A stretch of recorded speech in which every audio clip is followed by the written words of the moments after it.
ముందుగా first one చూసినట్లయితే కేంద్ర బడ్జెట్కు సంబంధించిన రాజ్యాంగ ఆర్టికల్ ఇది. ఈ క్రింది ఆర్టికల్లో ఏది కేంద్ర బడ్జెట్ను సూచిస్తుందని అడుగుతున్నారు. Option A article 110, option B article 320, option C article 124, option D article 112. So కేంద్ర బడ్జెట్ అయితే తాజాగా ప్రవేశపెట్టిన సంగతి తెలిసిందే. ఈ క్రమంలోనే రాజ్యాంగంలోని ఏ ఆర్టికల్ దీన్ని సూచిస్తుందంటే ఆర్టికల్ 112, ఆర్టికల్ 112 కేంద్ర బడ్జెట్ని అయితే సూచిస్తుంది. ఓకేనా, option D right answer. Next one, కేంద్ర బడ్జెట్ ప్రతి సంవత్సరం ఫిబ్రవరి 1వ తేదీన ప్రవేశపెడుతున్నారు.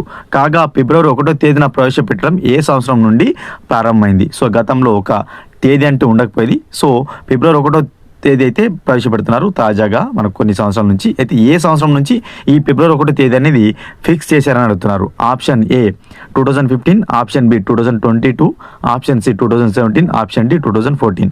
సో మనకు గతంలో ఒక పర్టికులర్ డేట్ అంటూ ఏముండకపోయేది. కానీ 2017వ సంవత్సరం నుంచి కేంద్ర బడ్జెట్ను ఫిబ్రవరి 1వ తేదీనే ప్రవేశపెడుతున్నారు. 2017 నుంచి ఇంపార్టెంట్. ఓకేనా, నిన్న నిర్మలా సీతారామన్ గారు అయితే మనకు 8వసారి కేంద్ర బడ్జెట్ని అయితే ప్రవేశపెట్టడం జరిగింది. ఓకేనా, ఇంపార్టెంట్. 2025-26 ఆర్థిక సంవత్సరానికి సంబంధించి జీడిపి ద్రవ్యలోటు ఎంత శాతంగా ఉంది? Option A 1.5%, option B 0.3%, option C 0.8%, option D 4.4%.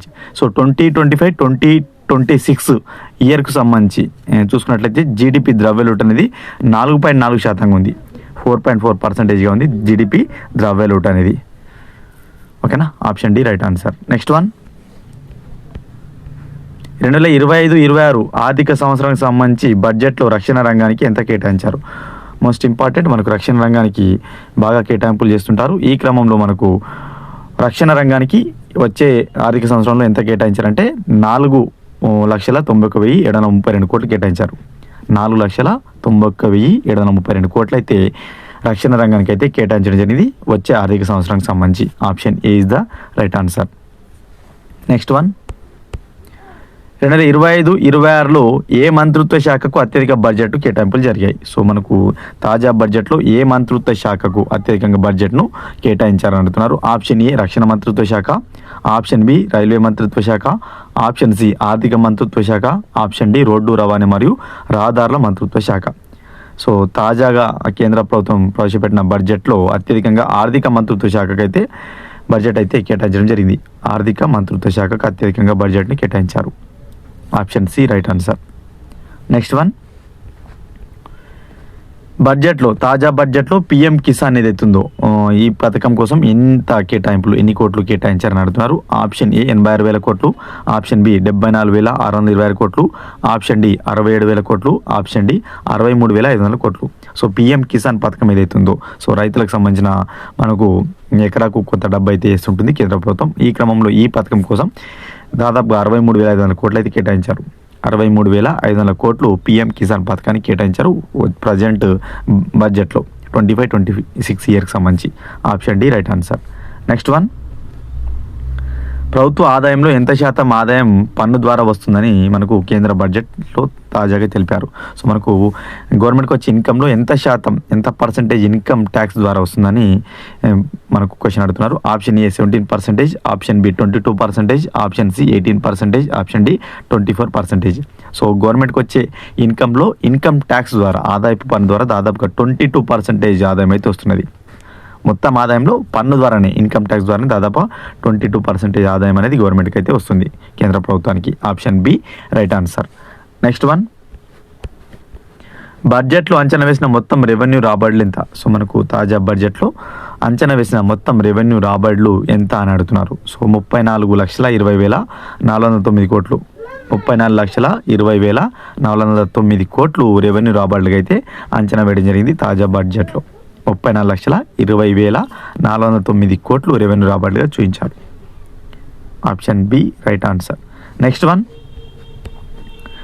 2025-26లో విద్యారంగానికి ఎంత కేటాయింపులు చేశారు? సో విద్యా మంత్రిత్వ శాఖ ఏదైతుందో సో దానికి ఎంత కేటాయింపులు చేశారని అడుగుతున్నారు.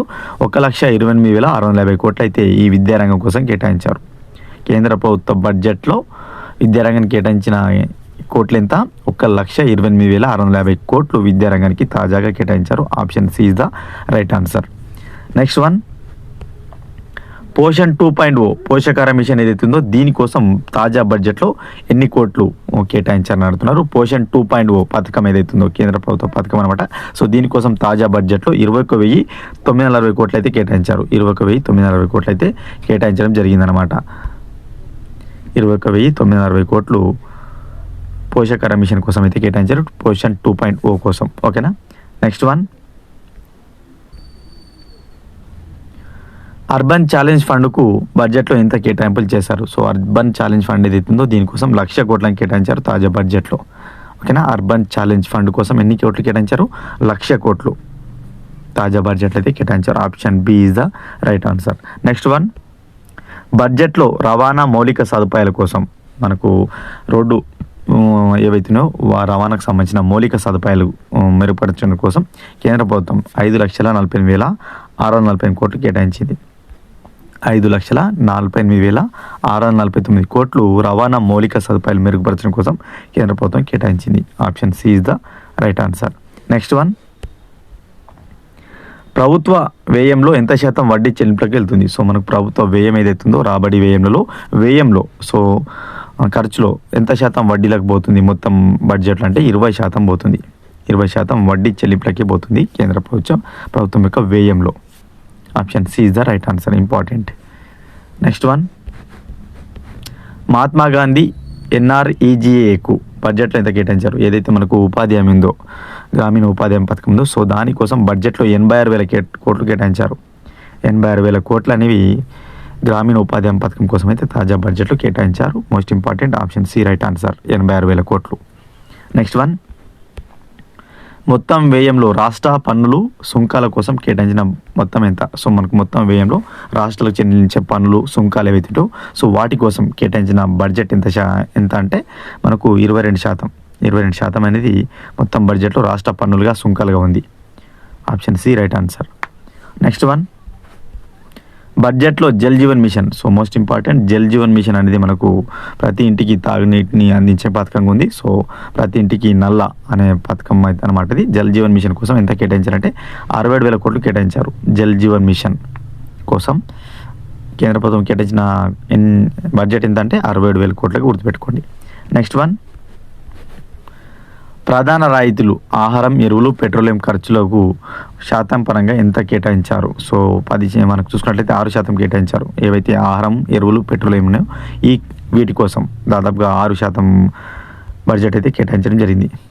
డిస్కౌంట్ కింద ఏవైతే మనకు ఆహారం, ఎరువులు, పెట్రోలియం ఉన్నాయో సో వాటికి డిస్కౌంట్ కింద మనకు 6% బడ్జెట్ అయితే కేటాయించారు. Next one, science and technology మంత్రిత్వ శాఖకు ఎంత కేటాయించారు? సో దాదాపు 38,613 కోట్లు కేటాయించారు. 38,613.32 కోట్లు బడ్జెట్ అయితే సైన్స్ అండ్ టెక్నాలజీ మంత్రిత్వ శాఖకు అయితే కేంద్ర ప్రభుత్వం అలాట్ చేయడం జరిగింది. Option B right answer. Next one, బడ్జెట్లో మొత్తం క్యాపిటల్ రసీదులు ఎంత? సో రుణాలతో సహా కలుపుకొని బడ్జెట్లో మొత్తం క్యాపిటల్ రసీదులు ఎంత అని అడుగుతున్నారు. సో చూసుకున్నట్లయితే 16,48,936 కోట్లుగా మనకు క్యాపిటల్ రసీదుగా ఉంది. ఓకేనా.